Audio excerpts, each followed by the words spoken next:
Ngangithi ngiyasiza kanti ngizikhoza ngowami. Ngafaka umzala wami ontombazane emsebenzini lapho engangisebenza khona ngiyi-supervisor. Ngangingathandi ukusebenza nomuntu wasemndenini, nginesizathu sami ngalokho. Kodwa ngoba nguwumuntu wakhulela kumalume, ngingasenabo abazali. Umalume wenze ngathi ngiyamkweleta ukuthi ngifake ingane yakhe emsebenzini. Vele uma ukhulele kumalume kube ngathi uyabakweleta ukuthi bakukhulisile. Mina emsebenzini ngangingafakwanga umuntu, ngangizitholele ngenhlanhla yami. Nguwumuntu owafunda wangaqeda ngenxa yokuthi kwangekho umuntu owayezongithengela izinto zesikole, futhi kwakumele ngiluse.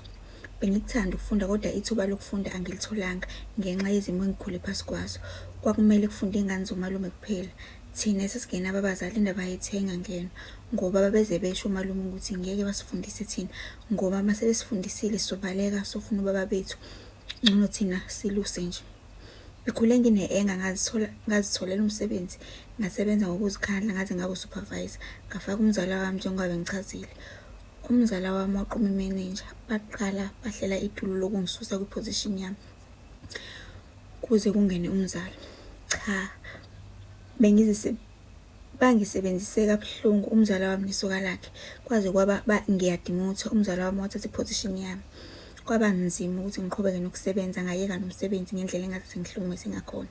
Ngizamile ukuzibulala isikhathi esiningi ngendlela inhliziyo yami eyibuhlungu ngayo. Kwaze kuba ngithenga isibhamu ebafaneni ngifuna ukuzibulala.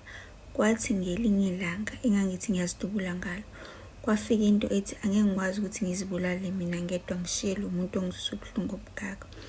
Kwakuyisonto ntambama, ngaqonda emqashweni wakhe umzala. Ngangenani izicabha, ngafika ngamdubula washonela khona lapho. Ngangasakwazi ukusebenzisa lesibhamu kumina. Ngesimo sokuthi vele isibhamu kwakuyinto engingangayazi kahle. Ngathi ngithi ngizama ukuthi ngizidubule mina kodwa ngesimo sokuthi wasekugcwele vele umakhelwane.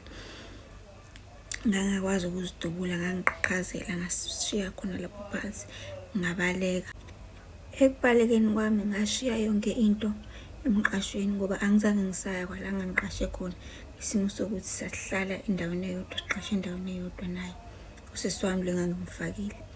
Ngathatha nje imali enganginayo ephaketheni ngaleso sikhathi, ngabamba itaxi ngahamba ngagibela ngaya edolobheni laliseduze. Ngafike ngahlala khona, vele abantu babengangazi kulelo dolobha njengoba nje ngangingasebenzeli ngasekhaya, kuyindawo eqhelile kakhulu. Ngahlala khona ngingazi ukuthi mengathiwa ngiyazibulala ngingazibulala kanjani ngoba ngase sengizamile ngahluleka. Kwazi kwakhona umbonayo wangipimpa emaphoyiseni ukuthi ngilaphi. Ngaboshwa kanjalo-ke ngathola isigwebo sami sika 25 years. Isikhathi sami sika 25 years angizange ngizwe ngokuqede wonke. Isimo sokuthi babebona ukuthi ngiziphethe kahle ejele njengoba nje sengiphumele ngaphandle. Impilo inzima, ngiyazisola kakhulu ngingakwenza kodwa nami ngangikwenza ukudinwa. Mayelana nomndeni wakomalume angizange ngifise ukuphinde ngihlangane nawo ngoba ngezwe vele ukuthi bafuna ukungibulala ngingayenza kumzala wami. Ngaphuma ngaya kuma wengane yami lapho ngafike ngahlala khona isikhashana ngaze ngakwazi ukuthi ngizimele nami njengoba ngiphanda nje yize ngingasaphandi ngokuthi ngisebenze ngisimo sezithuba zami engcolile. Kodwa-ke impilo iyaqhubeka. Bengithanda ukuxwayisa nabanye abantu abasafisa ukusiza abanye abantu basemakubo ngesimo esangehlela. Yize abantu abengafani kodwa ngithi nami angishare isitori sami. Ngicela ungifihle admin.